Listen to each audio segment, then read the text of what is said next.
When I first inherited a chunk of land on the edge of town, I never really thought much about it. It was just a patch of property that my grandfather had held on to for years. And when it came down to me, I figured I'd leave it as is. No development, no sales, no drama. It was quiet, undeveloped, and off to the side of a growing neighborhood. I had my own job, my own house, and other things to focus on. That land was just their little piece of inheritance that I thought of as a long-term asset I might use one day. I had no idea that my decision to leave it alone would turn into one of the wildest HOA battles I could ever imagine. For years, the neighborhood next to my property had grown slowly.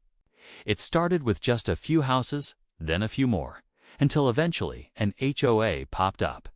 Like most HOAs, it was meant to preserve the community. But from what I could see, it mostly just made people miserable. I heard stories from friends who lived there about constant fines, ridiculous rules, and power-hungry board members. I didn't live in their neighborhood, so I didn't pay much attention. But all of that would change once Karen became HOA. President Karen wasn't just any neighbor. She was the type of person who treated authority like it was her birthright.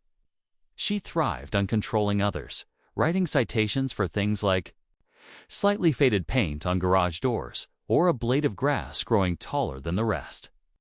Her reputation was well known, bossy, smug, and the kind of person who believed she could bend the world to her will. So when she looked at my land, my quiet, empty property sitting right against the border of her HOA, guess she saw opportunity. I didn't realize it at first. The first clue came one Saturday morning. I was driving past my property on the way into town when I noticed something strange. Heavy equipment. Bulldozers, construction crews. At first, I thought maybe it was city work utilities or something. But as I slowed down, I realized this wasn't just maintenance. They were building. On my land, I pulled over, got out, and walked right up to the site. Workers in hard hats were pouring concrete, leveling dirt, putting up wooden frames. It was like an entire construction project had bloomed overnight. "Hey," I said to one of the workers, "what's going on here? This is private property." He gave me a blank look and shrugged. "We're contracted to build. HOA development. 70 homes going up right here. 70 homes." On my land, I felt my stomach drop. I demanded to see the permits, the paperwork, anything that proved they had the right to be there. But the worker just waved me off, saying he was just following orders.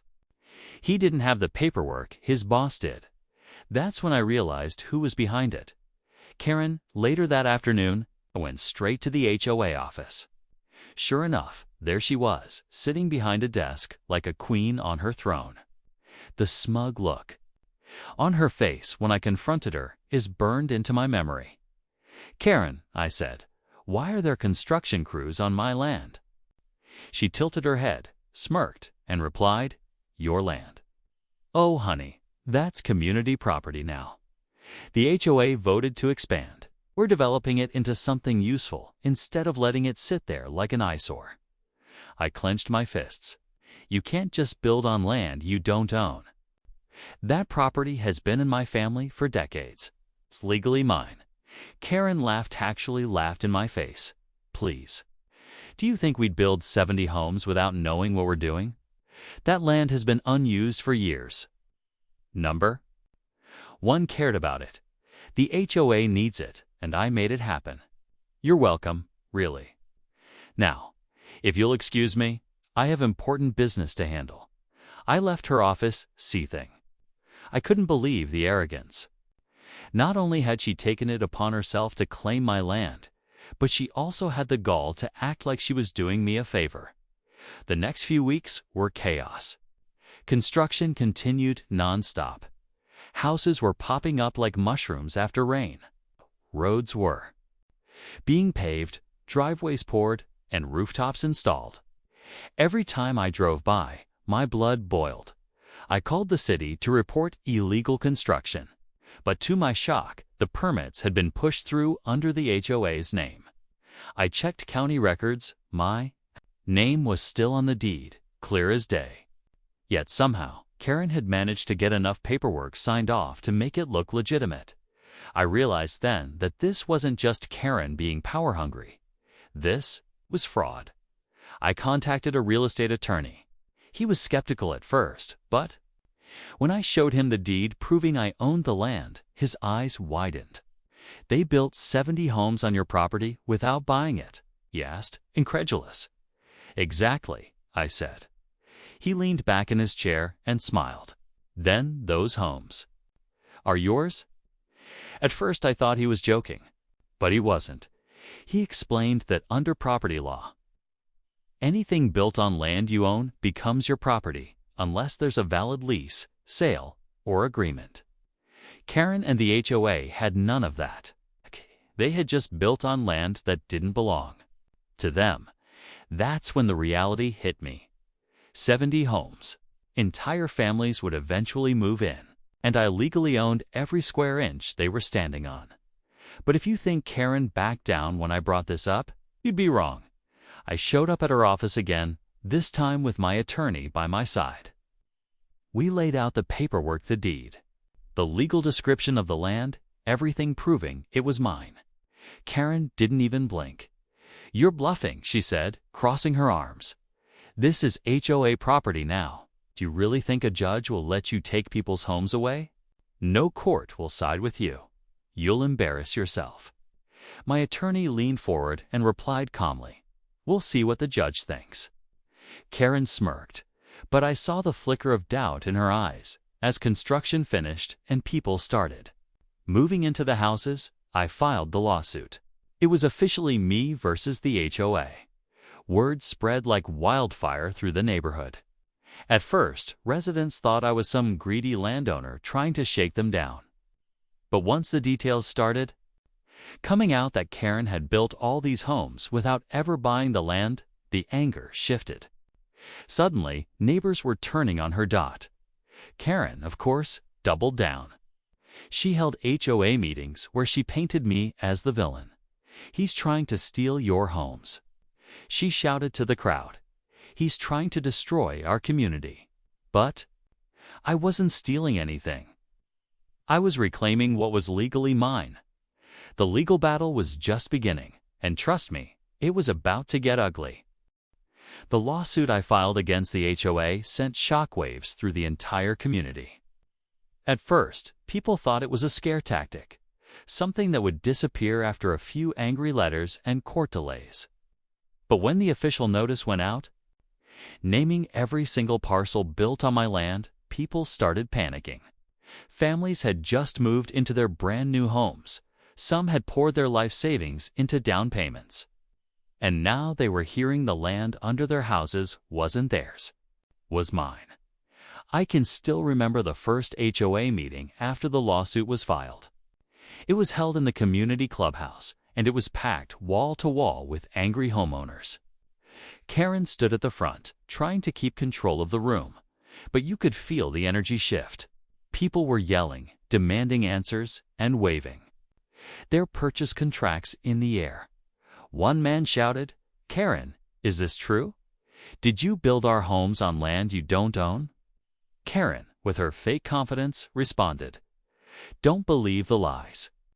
This is a desperate landowner trying to scam hardworking families. The HOA has the rights to this development. We've been recognized by the city.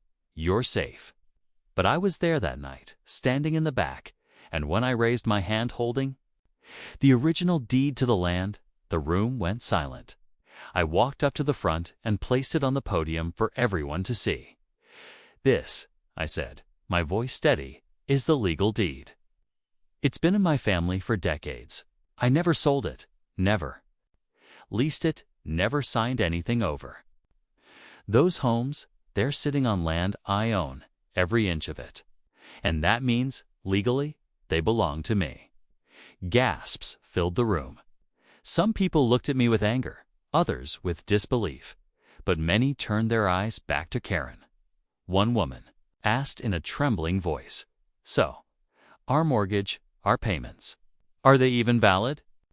My attorney, who was with me that night, answered calmly, "Your mortgages are tied to structures, but the land itself wasn't legally part of the transaction. That's a massive legal issue, and it's the HOA's fault." The crowd erupted. Again, people started demanding Karen's resignation right there on the spot. But Karen wasn't about to step down. She shouted over the noise, accusing me of being greedy, selfish, trying to profit off innocent families. She promised she'd fight me in court until I was penniless. But deep down, I could see her mask slipping. She was scared. The court process was long and grueling. Karen tried every trick in the book to stall. She produced fake documents, tried to bribe city officials, and even had her lawyer argue that since the HOA had improved the land, they had some sort of squatters' rights. The judge wasn't buying it. Every time my attorney presented another record showing my name clearly listed as the rightful owner, Karen's case crumbled further. The most damning moment came when the county surveyor testified. He pulled out maps, property lines, and detailed plats showing exactly where my land began and ended. And wouldn't you know, it's single one of those. 70 homes was smack in the middle of my property. The judge leaned back in his chair, looked straight at Karen, and said, "So explain to me, how did your HOA justify selling and building on land you don't own?" Karen fumbled with her words. She claimed it was a misunderstanding, that she thought the land was abandoned, that no one had cared about it for decades, but the judge cut her off. Not only is this negligence, this borders on fraud. Hearing that word fraud sent shivers through the courtroom. And then came the twist. Because the HOA had financed this massive project, they had tied their funds, reserves, and every homeowner's fees into the construction. By the time the truth came out, they were drowning in debt. And since I owned the land, I had the legal right to either demand rent from every single homeowner or reclaim the properties outright. You should have seen Karen's face when the judge confirmed it. The woman who once laughed in my face when I told her it was my land now sat pale and speechless, realizing she had single-handedly destroyed her entire HOA. But I wasn't done. I gave the residents an offer. Instead of evicting families who had no idea what Karen had done, I told them they could stay. They bought or leased the land properly this time, through me. Some were grateful, some were angry. But one thing was clear. Karen had set them all up for disaster. The lawsuits started piling in not against me, but against Karen and the HOA board. Homeowners wanted their money back. Contractors wanted to be paid. Banks wanted answers. And in the middle of it all was Karen, desperately trying to hold on to her little kingdom of power. I thought she'd back down. I thought she'd accept defeat. But no, Karen wasn't done yet. She came after me directly. First, it was smear campaigns, flyers around the neighborhood calling me a scammer, social media posts painting me as a thief. Then it escalated into threats. She'd send her HOA security patrol to drive past my house, tailgating me, trying to intimidate me. She even tried to file a restraining order against me, claiming I was harassing her. The judge tossed it out in 5 minutes, but Karen was desperate. And desperate people do stupid, reckless things. Karen's smear campaign didn't slow me down, but it sure did stir up the neighborhood. One morning, I walked outside to find spray paint across my mailbox. Land thief. My driveway had eggshells splattered across it and a few nails scattered, right where my tires would roll. It was childish, desperate, and dangerous, but I knew exactly who was behind it. The thing is, when someone like Karen feels cornered, they don't apologize or take responsibility, they double down. And that's exactly what she did. Karen decided her next move would be to try and outmaneuver me legally. She called an emergency HOA meeting, claimed I was blackmailing the neighborhood, and told the homeowners they didn't have to listen to me because she was negotiating with the city to annex the land under the HOA's name. I laughed when I heard that annex land you don't own. That's not how property law works. But I didn't just laugh. Prepared. At the very next court date, my lawyer presented evidence that Karen had knowingly sold homes on land without a legal title. That, in the eyes of the law, wasn't just negligence, it was fraud and misrepresentation. When the word criminal charges came up, Karen's smirk vanished. Still, she wasn't going quietly. That night, I got a knock on my door around 11 p.m. Standing there were two police officers. They said they had received a report that I was trespassing on HOA land. I nearly laughed out loud. "Officer," I said calmly, handing them my documents, "this is my land. Every square foot of it, the HOA is the trespasser." The officers looked over the paperwork, checked their system, and within minutes, they apologized and left. But I knew exactly who called them. Karen was trying to use the police to intimidate me. She didn't know I recorded the entire interaction. On my doorbell camera, the next morning, I released the footage online. It spread through the neighborhood like wildfire. Homeowners started realizing Karen wasn't protecting them. She was lying to them, dragging them deeper into chaos, and now wasting police resources on top of it. And then came the real kicker. The title company that had handled the original home sales. They filed a lawsuit not against me, but against the HOA. Why? Because Karen had provided them fraudulent paperwork, and now they were facing liability from dozens of angry homeowners, demanding compensation. The HOA was imploding from every angle. But here's the thing about power, it's addictive. Even as everything fell apart, Karen clung to it like it was oxygen. She refused to resign, refused to admit wrongdoing, and instead promised homeowners she'd take me down once and for all. Her plan. To challenge my deed itself, she claimed my family's original ownership was invalid, that there were gaps in the chain of custody, and that the land had long since been abandoned. It was a bold move, and it might have scared someone else. But me? I was prepared. I had gone through every record, every deed, every tax payment my family had made on that land going back 50 years. My family never missed a single payment. The records were airtight.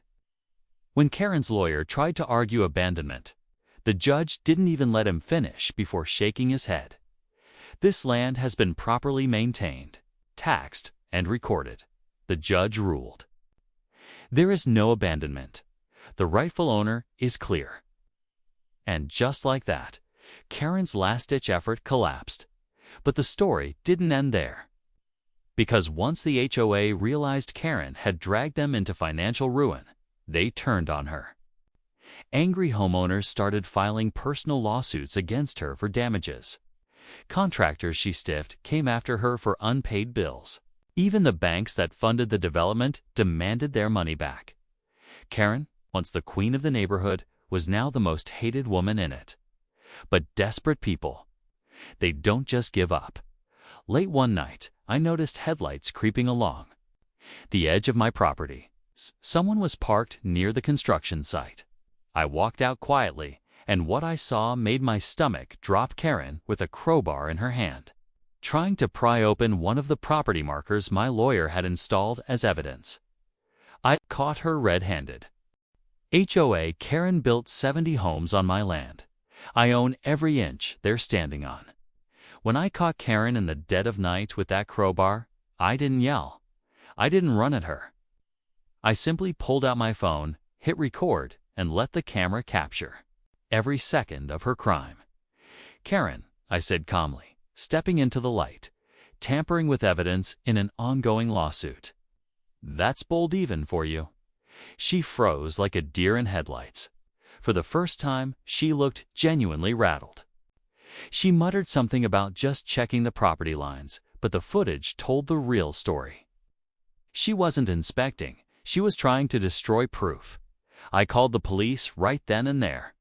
When the officers arrived, Karen tried to spin her usual story, claiming I was harassing her, that she was the real victim.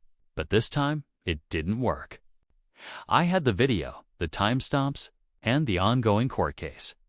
The officers placed her in handcuffs while she screamed about how the HOA would protect her.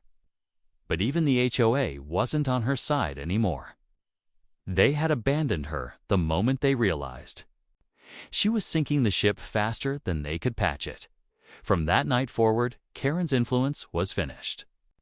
But the damage she caused, that still lingered. 70 homes were standing on land that legally belonged to me. Families lived there, kids played in those yards, and mortgages had been signed. None of that changed the fact that Karen never had the right to build there. So, what happens when an entire neighborhood is sitting on land you own? You get options. My lawyer laid them out plainly. I could sell the land back to the homeowners at market value, not the pennies Karen sold them. For I could lease the land, turning their homes into a permanent revenue stream. Or, if I wanted to go nuclear, could evict every single one of them and bulldoze the houses. I didn't want to destroy families. They weren't my enemy, Corin was, but I wasn't about to let 70 households benefit from property they had no legal right to without making things right. So I called a community meeting. When I walked into the HOA clubhouse, it was dead silent. People stared at me with a mix of fear, anger, and uncertainty. Some blamed me, some blamed Karen, and some just wanted answers. I stood tall and said, I am the legal owner of this land. That's not up for debate.